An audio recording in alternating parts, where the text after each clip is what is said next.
सवाल ये है कि कृष्ण की फ़िलॉसफ़ी गीता का इस्तेमाल भारत में व्यापार को बढ़ाने के लिए कैसे कर सकते हैं?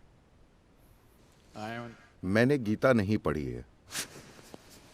सच में मैंने नहीं पढ़ी है। माफ कीजिएगा, क्योंकि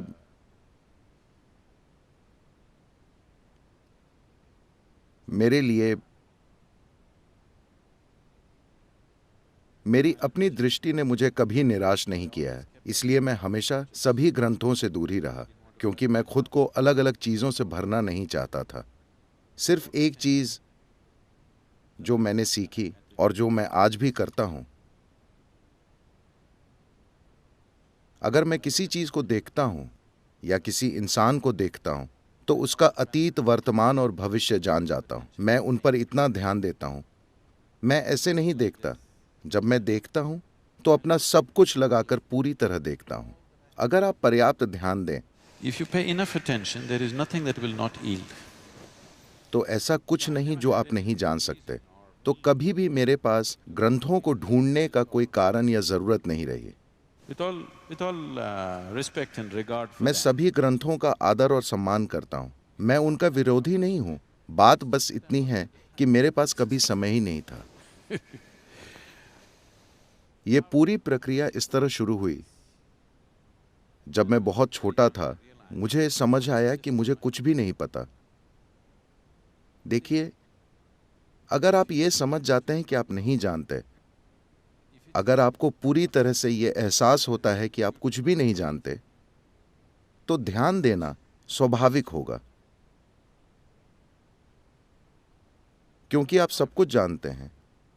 मैं इस आदमी को जानता हूं, इसे जानता हूं, इसे। आप बस कल्पनाएं और कल्पनाएं करते हैं। खैर, मैंने इसका अलग तरीके से उपयोग किया है, लेकिन अगर आप बिजनेस कर रहे हैं, अगर ये बिजनेस के इरादे से है, सारे अवसर सिर्फ एक ही इंसान की ओर जाते हुए दिखते हैं, किसी और की तरफ नहीं। ऐसा होने का सिर्फ एक ही कारण है कि वो कुछ देख पा रहा है जो दूसरे लोग नहीं देख पा रहे। ऐसा नहीं है कि वो दूसरों के लिए मौजूद नहीं है। कोई इसे देख पा रहा है और दूसरे नहीं देख पा रहे। मूल रूप से एक लीडर का अर्थ होता है कि आप कुछ ऐसा देख पा रहे हैं जो दूसरे नहीं देख पा रहे। तो बिना किसी इरादे के ध्यान देना, बस ध्यान देना, इसी की कोशिश हम दोपहर में कर रहे थे। किसी खास चीज पर ध्यान न देकर बस ध्यान का अभ्यास करना। ध्यान देने का बहुत ऊंचा स्तर, जिसमें कोई केंद्र न हो, लेकिन जब आप इसे केंद्रित करें तो किसी भी चीज को जान जाएं। ऐसा ध्यान कुछ भी जानने से नहीं चूकता। तो मैंने हमेशा अपने ध्यान को ऊंचा उठाने और तेज बनाने पर ध्यान दिया। कभी भी कुछ याद करने पर ध्यान नहीं दिया, क्योंकि आप जो इकट्ठा करते हैं वो आप नहीं हैं। मूल रूप से आप अपने होने के बारे में सिर्फ इसलिए जानते हैं क्योंकि आप फिलहाल थोड़ा ध्यान दे पा रहे हैं। मान लीजिए आप सो जाएं और आपका ध्यान खो जाए, तो आपको यह भी नहीं पता होगा कि आपका अस्तित्व है। इसलिए आपके अस्तित्व का आधार ही ध्यान है, और इस ध्यान को किसी भी चीज का बंधक होने की जरूरत नहीं है। आपको बस अपने ध्यान को तेज करना होगा। देखिए, अगर आपके हाथ में चाकू हो तो यह जरूरी नहीं कि आप इससे बस सेब ही काटें। अगर आपके पास काफी तेज चाकू है तो आप इसे कुछ भी काट सकते हैं, लेकिन महत्वपूर्ण बात यह है कि चाकू काफी तेज होना चाहिए। इसलिए अगर आपका ध्यान काफी तेज है, किसी खास चीज पर नहीं, अगर आपका ध्यान ही बहुत तेज हो चुका है और अगर आप कोई खास काम करना चाहें तो आप उसमें सफलता पा सकते हैं। मुझे लगता है कि मुझे एक समय के अपने कारोबारों के बारे में कुछ बताना चाहिए। जब मैं 8 साल का था तब मेरे कारोबार शुरू हुए थे। मेरे अंदर एक अजीब तरह का गर्व था। इसलिए मैंने कभी अपने माता पिता से जेब खर्च के लिए 1 रुपया भी नहीं लिया। मैंने 6 या 7 साल की उम्र में ही पैसे कमाने शुरू कर दिए थे। 8 साल की उम्र में मैं एक कुशल कारोबारी बन गया था। मैं सरल चीजें करता था, और आज भी मैं मैसूर में जाना जाता हूं क्योंकि मैं लोगों के घरों से सांप पकड़ता था। अगर मैं एक सांप पकड़ता तो वो मुझे 25 रुपए देते। 60 के दशक में एक 7 से 8 साल के लड़के के लिए 25 रुपए लाखों के बराबर थे। मैं खुशी से झूमता था। वहां पर एक भोजन शोध संस्थान था, CFTRI। हर शनिवार की दोपहर मैं वहां जाता था। मैं 4 से 5 सांप पकड़ता था और वे उन्हें नापते थे। मुझे ऐसे दिखाना पड़ता था, अगर वे 3 फीट से ज्यादा लंबे होते तो मुझे 50 रुपए मिलते, और अगर 3 फीट से कम होते थे तो 25 रुपए मिलते थे। एक दोपहर में मैं 100 से 150 रुपए कमा लेता था। मुझे नहीं पता कि आप कल्पना कर सकते हैं या नहीं, 60 या 70 के दशक में 8 से 10 साल के बच्चे के लिए 150 रुपए आज लाखों डॉलर्स की तरह है। ये रकम बहुत बड़ी थी और मैं हर जगह जाता था, जो भी चीज मेरे रास्ते में आ जाए। I should tell you. मुझे आपको अपने एक छोटे बिजनेस के बारे में बताना चाहिए जो एक बड़ा बिजनेस बन गया। अपनी यूनिवर्सिटी के बाद, जहां मैंने कुछ नहीं सीखा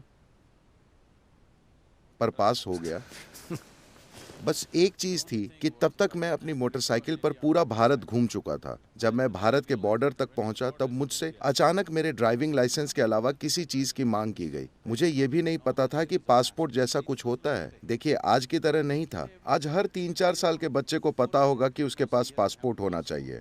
मेरी उम्र 20 साल से ज्यादा थी, लेकिन मुझे नहीं पता था कि पासपोर्ट होना चाहिए।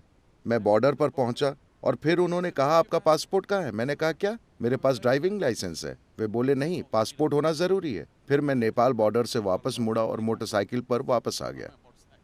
मेरा सिर्फ एक ही सपना था कि मैं मोटरसाइकिल पर दुनिया भर की सैर करूं, इसलिए मैं कुछ करना चाहता था। मैंने एक तरह की खेती शुरू की, व्यावसायिक खेती। मैं पैसे कमा रहा था। मैंने सोचा कि मैं 2 साल तक करूंगा और फिर चल पड़ूंगा, लेकिन इसी दौरान मेरे बिजनेस अलग अलग तरीकों से बढ़ने लगे। मैं यही सब कर रहा था और फिर पास ही एक इंडस्ट्री शुरू होने वाली थी। वे एक वाटर ट्रीटमेंट प्लांट लगाना चाहते थे। मैं उस व्यक्ति को जानता था जो इसकी देखरेख कर रहा था। मैं वहां गया और उससे मिलने के लिए उसके ऑफिस में बैठा था। वे वाटर ट्रीटमेंट प्लांट के बारे में बात कर रहे थे। मैंने उनकी बातें सुनी। वे ड्राइंग देख रहे थे। मैंने पूछा, क्या मैं ये करने के लिए आवेदन दे सकता हूँ, क्योंकि ये मेरे खेत के पास है? वो बोला, नहीं नहीं, ये बहुत पेचीदा है। मुंबई और बैंगलोर से कुछ एक्सपर्ट आएंगे और करेंगे, तुम नहीं कर सकते। मैंने कहा, मुझे एक मौका दीजिए, देखते हैं। मैंने उससे फाइल ले ली। मैं वापस आया और सब कुछ पढ़ा। फिर मैं 3 दिन बाद उसके पास गया और बोला, मैं ये कर सकता हूँ। वो बोला, ऐसा मत करो, तुम मेरे दोस्त हो, मैं ऐसा नहीं कर सकता। मैंने कहा, नहीं, बस मुझे टेंडर भरने दीजिए। उन दिनों नव कर्नाटक बुक स्टॉल हुआ करते थे। वे बस रूसी किताबें बेचा करते थे। वहाँ बड़ी साहित्यिक किताबें मिलती थीं। वहाँ लेव टॉल्स्टॉय की वॉर एंड पीस 2 रुपए में और इंजीनियरिंग किताबें 1 या 2 रुपए में मिलती थी, सभी जिल्दबंद किताबें। मैंने वाटर ट्रीटमेंट प्लांट के बारे में 10 किताबें खरीदी, अपने खेत में बैठा और दिन रात उनको पढ़ता रहा। मैंने खुद एक नई डिज़ाइन तैयार की। मैं वहाँ गया और 1,76,000 का टेंडर भरा। याद रखिए, यह 70 के दशक में हुआ था। सबसे नजदीकी टेंडर 32 लाख का था। सबसे ऊंचा टेंडर 60 लाख से भी ज्यादा था। उसने ये देखा और बोला, तुम मजाकिया आदमी हो, तुम ये नहीं करोगे। मैंने कहा, नहीं, मैं ये कर सकता हूँ। वो बोला, तुम ये कर ही नहीं सकते। ये देखो, सबसे नजदीकी टेंडर 32 लाख का है और तुम बोल रहे हो 1,76,000। तुम ये कैसे करोगे? मुझे 1 दिन का समय दो, मैंने कहा। मैं वापस गया और फिर से किताबें पढ़ी। मैंने कहा, मैं ये करूँगा। फिर वो बोला, 90 दिन में तुम्हें ये खत्म करना होगा और ये काम करना चाहिए। अगर ये काम नहीं करता तो अपनी लागत से तुम्हें इसे हटाना होगा और जगह साफ करके जाना होगा, और मैं तुम्हें 1 भी रुपया एडवांस नहीं दूंगा। मैं फिर से गया और किताबें पढ़ी। मैंने कहा, मैं ये कर सकता हूँ। मैंने ये काम 70 दिन से कुछ ज़्यादा समय में पूरा कर दिया। ऐसा करने में मुझे 90,000 से कुछ ज़्यादा रुपए खर्च करने पड़े। एक ही बार में मैंने 80,000 से ज़्यादा रुपए कमा लिए। लोगों को लगा ये तो हिट हो गया। वहाँ से मेरी कंस्ट्रक्शन इंडस्ट्री शुरू हो गई। राजा रमन्ना वहाँ RMP प्लांट के लिए आने वाले थे। वे एक हेलीकॉप्टर में सिर्फ साइट देखने के लिए आ रहे थे। वहाँ कोई भी नहीं था। मैं वहाँ गया और वहाँ एक इंजीनियर से मिला। वो अपना सिर फोड़ रहा था। अब मैं क्या करूँ, मुझे ये साइट मार्क करनी है। मैंने कहा, मेरे पास खूंटे हैं और सफ़ेद कपड़ा है, मैं जाता हूँ और आपके लिए साइट मार्क कर देता हूँ। मैंने साइट मार्क की। 15 मिनट के काम के लिए उन्होंने मुझे 38,000 रुपये दिए। मैं अपनी मोटरसाइकिल पर गया और खुद ही खूंटे गाड़ दिए। इस तरह से मेरा बिजनेस शुरू हुआ और हम एक बड़ी कंस्ट्रक्शन कंपनी बन गए। हम बड़े बड़े काम कर रहे थे, लेकिन तभी मुझे आत्मज्ञान मिल गया, इसलिए मैंने वो काम छोड़ दिया।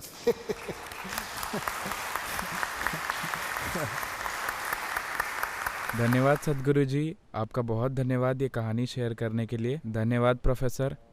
हमारे पास बिल्कुल भी समय नहीं बचा है, वरना हम इसे कम से कम आधा घंटा और जारी रखते। ध्यान से सुनने के लिए दर्शकों को भी धन्यवाद।